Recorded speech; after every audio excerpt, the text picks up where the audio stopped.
kita ukur stresnya di tumit. Jadi kaki. Nah, ini. Kakinya relax. Ini ada satuan sedikit, ini udah pas. Kenapa sih nggak boleh terlalu tinggi atau nggak boleh terlalu pendek? Itu biasanya kalau terlalu tinggi nanti si pantat itu goyang, ujung-ujungnya lecet. Gitu. Nah kalau terlalu pendek, kalau ditanjakan itu penyebabnya salah satunya berat dan power yang dikeluarinya nggak maksimal. Nah kayak gitu. Terus yang kedua, gimana ukur power yang dikeluarinya lebih maksimal? Tadi kan udah tinggi badan nih. Nah sekarang cara ngukurnya itu posisi goes. Kaki itu, ini kan setiap kaki itu ada bagian di sebelah dalam itu ada yang menonjol, itu dijajarkan sama as pedal yang makom. Nah ini, jadi misalkan ini kaki yang menonjolnya nih, diajarin sini, itu posisi goes yang paling enak, powernya maksimal keluar. Gitu. Nah terus kemudian kalau untuk misalkan satu lagi nih, arah maju mundur sadel, itu kan nggak tahu nih fungsinya, itu kan relnya panjang, itu fungsinya buat apa sih gitu kan? Nggak diem aja satu gitu. Itu fungsinya tetap ketika misalkan ditanjakan, power yang dikeluarnya kan harus gede juga, makanya si sadel didorong ke depan. Nah kita coba cek yang paling nyaman itu posisi sadelnya itu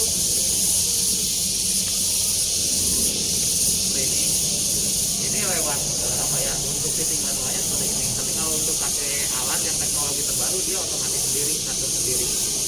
Posisinya itu sendi ini sejajar dengan tadi as ini, gitu. Itu yang maksimal dikeluarinya, paling enak biasanya. Tapi ketika misalkan untuk rem beda lagi sih, ada lagi. Oke, ini kayaknya udah pas banget nih fittingnya. Oh ini proses. Nah yang fittingnya jadi nggak usah diapa-apain lagi. Kemudian, nah ini om ini kayaknya udah expert, dia tandain.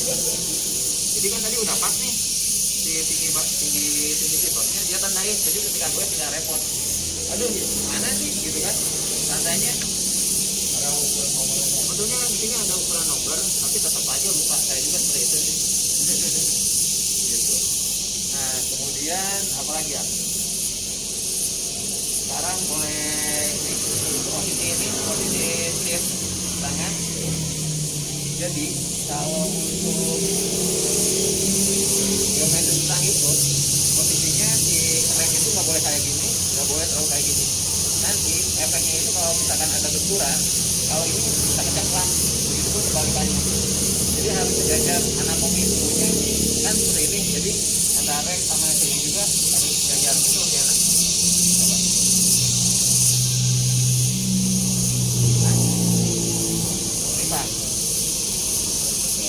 Iya, nah ini kan pas tuh, jadinya lurus dari bahu sampai ini lurus.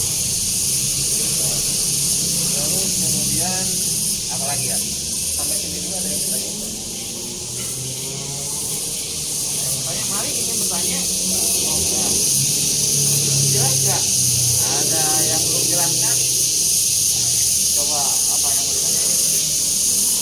Ketinggian stem om, ketinggian stem. Ketinggian stem. Oke, ini kan sebetulnya bisa diadjust ya. Semakin tinggi, semakin liar. Gitu. Iya. Goyangnya makin banyak. Nah, tapi lebih nyaman. Terus kalau misalkan untuk posisi rem, biasanya ngambil geometrinya, maksudnya ngambil aero, jadinya posisinya agak nunduk. Habis. Lebih turun lagi. Nah, keunggulan lebih turun lagi itu ditanjakan lebih enak. Cuman kalau misalkan ditanjakan enak, ketika diturunan dia bungkuk sekali, agak susah nge-handlingnya gitu dibanding posisinya kayak gini. Kalau posisi datar seperti ini, jadi ketika gue santai, titik berat badan pasti ada di bagian sini. Sebetulnya sih yang baiknya itu titik berat badan itu ada di sini, ke depan 50%, bahkan 50%. Tenaga yang dikeluarinnya itu lebih maksimal. Kalau kayak gitu. Kemudian sudah mungkin boleh turun dulu sekarang mengenai saddle. Nah, yang pertama mungkin dari turun naiknya ya, untuk masih bingung ini harusnya naik atau turun sih gitu kan. Nah kalau untuk posisi ini biasanya normalnya itu flat gitu, tapi ada juga yang lebih nyaman itu saya pengen agak ke belakang nih atau agak nungging, itu tergantung kenyamannya masing-masing sih. Terus yang kedua, kadang kita udah beli sepeda kok sakit pantat ya, wah nggak cocok sandalnya gitu kan.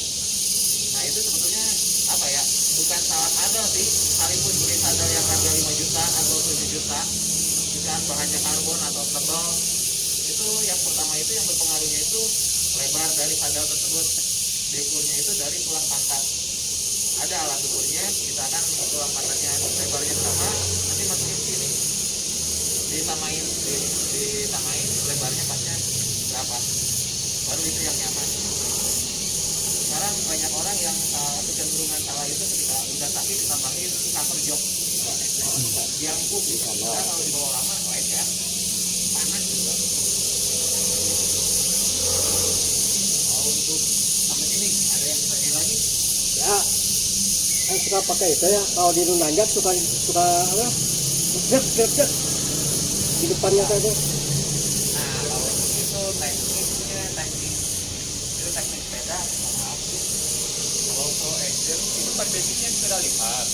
Kalau ada bunyi raket atau gimana pasti ada semuanya sepeda lipat. Semuanya bukan merek pro action aja. Cuman kalau misalnya pengen lebih lebih detail lagi, bisa dikasih oli, bisa di setting lagi, bawa ke toko, bisa dikecilin lagi. Kita harus sering cek lipetan ada setelan buat kunci kenceng atau kendornya.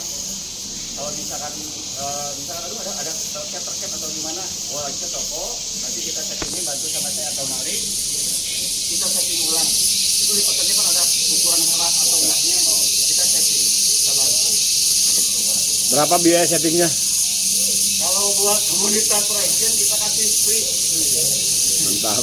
Contohnya gini, kayak settingnya ya, ini di handphone saja. Ini ada beberapa baut, 1, 2, 3 untuk yang luar. Biasanya bunyi kan raket. Ya, memang di situ kan. Ya, kita coba kasih grease dulu, kasih oli macam gini.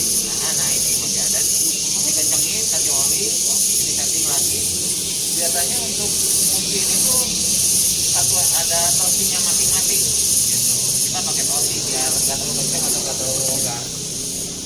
Terus banyak yang ngeluh juga, ketika misalkan tuh ininya kuncinya keras sih, atau saya kan nggak bisa ngebukanya gitu kan, banyak kan cewek sih ya kayak gitu. Itu sebetulnya teknik, kalau misalkan kita bisa aja bikin agak nggak keras gitu, tapi efeknya kalau lagi gue tiba-tiba melorot kan jadi bahaya juga. Kalau orang efek tampaknya masih bagus atau masih layak atau misalnya dari mana siapa dari backpacknya kalau misalnya di toko. Kalau backpack pada di sini kelihatan. Kalau yang kan ini ada nggak ada di situ. Kalau di situ biasanya oli kesininya aja. Ya, itu untuk oli doang. Kalau misalnya olinya udah dalam, mungkin olinya udah udah agak tua. Jadi kita bisa tambah lagi oli. Ada dua sih, saya tambahin aja ya. Kalau untuk hidrolik itu biasanya tambah dalam, betul kata Kak. Ya, cuman itu tuh ada dua kemungkinan. Pertama oli yang ngurangin, yang kedua itu tambahnya habis. Nah, kalau yang sistemnya mekanik itu bisa kelihatan kalau misalkan dianya udah dalam banget pasti tampaknya habis. Oh, tapi dilihatnya mau tetap tampaknya ya, tampaknya. Nah, dibuka dulu ya. Untuk keamanan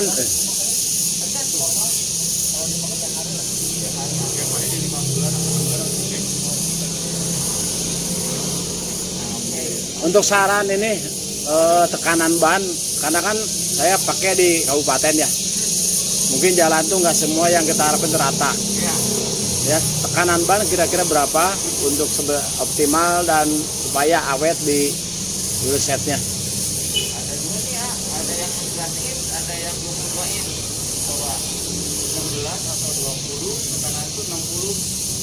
kalau misalkan lagi low gitu ya, misalkan jalan jelek itu bisa di 50. Dan jangan sampai melebihi, memang sih kapasitasnya bisa sampai 90 atau 80, tapi jangan. Jadi si wheelset itu harus ada redaman dari ban juga, jangan sampai gelasnya bentang ya Pak ya. Jadi itu wheelset juga aja, mobil juga malah Saya kasih 80. Nggak apa-apa. 50, 60 80. kalau bisa jangan. Tapi enak di jalan datar tuh. Iya ngobrol, Heeh. licin gitu kan, tapi ada rekaman tapi ya nanti Hah? kan itu lah harus ada tumpuan rekaman juga kan licin lagi ada versi. Jadi kita kan ngediin ban doang buat rekaman di lipatan sama di Mungkin kalau di MTB ada toplekan kan pertama. ya Untuk di sepeda balap atau sepeda lipat itu ngandelinnya Toplekannya di dia. ban sama jadinya. Kalau misalkan tadi kan bilangnya, oh di jalan datar lebih enak nih. Kalau untuk kompetisi sih nggak masalah, tapi dilihat dulu sih treknya kayak gimana, kasar nggak si aspalnya gitu. Terus yang kedua, ada tekanan maksimal dari ban, ada di wheelset juga ada maksimal PSI-nya berapa. Gitu. Ketika bannya kuat 90 PSI, tapi wheelsetnya cuma 70 PSI, ikuti ban, wheelset yang kencang. Begitu pun kebalikannya. Jadi ya harus ambil tengahnya. Untuk engsel ini ada garansi seberapa lama atau jamin kekuatan kan lama-lama nih. ya Engsel itu tuh bisa loncat juga kan, walaupun dengan segala ketentuan kita ikuti semua. Kan nggak tahu yang namanya berapa tahun kan ini ya engsel lah apalah. Apa lipatannya? Nah lipatannya. Oke.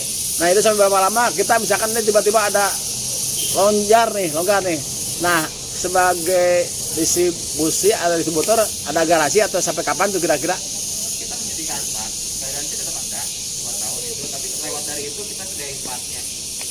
Tapi sejauh ini belum ada. Pak. Belum ada ya, Iya. karena masih pada baru semua. Jadi dari 2019 sih belum ada yang sampai misalkan ininya aus.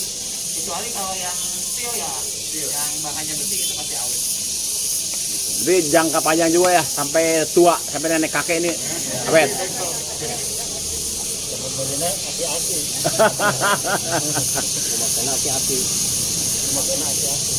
Terus untuk perawatannya, Malik diem aja dari tadi nih. iya diam aja gimana sih.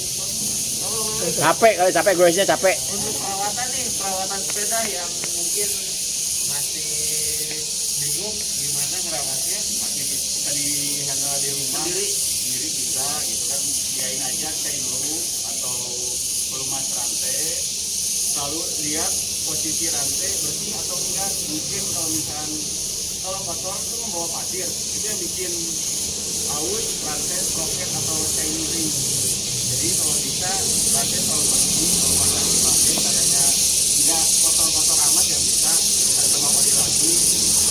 Jangan terlalu banjir juga, takutnya nanti malah nyiprat ke rotor atau disc brake, itu pasti malah cenderung bikin bunyi Pak ya.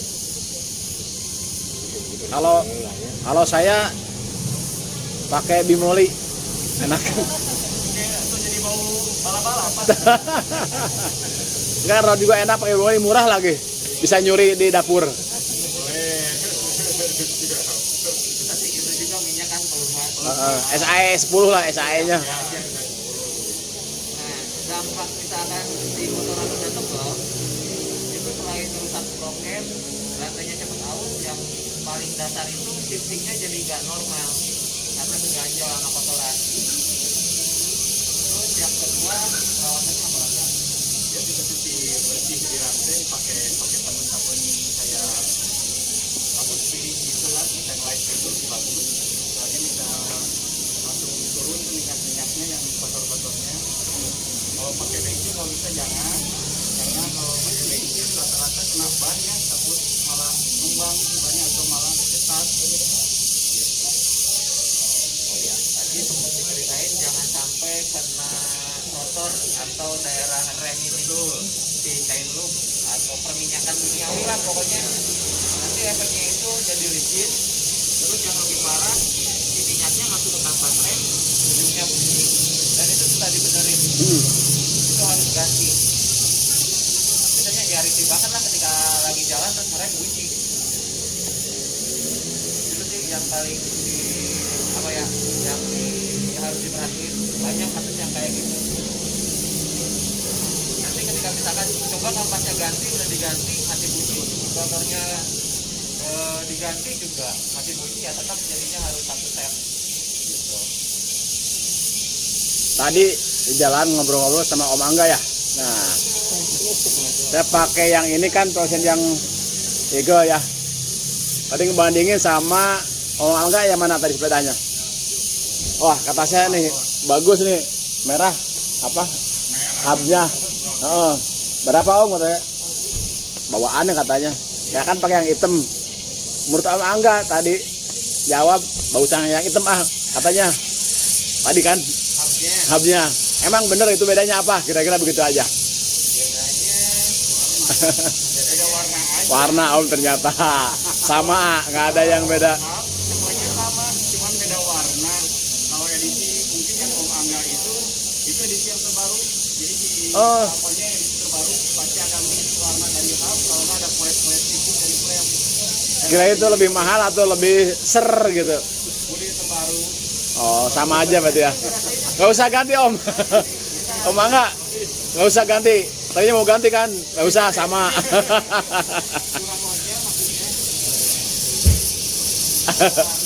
Warna. Tukeran, boleh tukeran. Ada yang mau ditanyain lagi nggak? Yuk. Garansi frame ada 2 tahun. Iya, dengan kondisi seperti apa ya? Yang tidak sama yang di frame.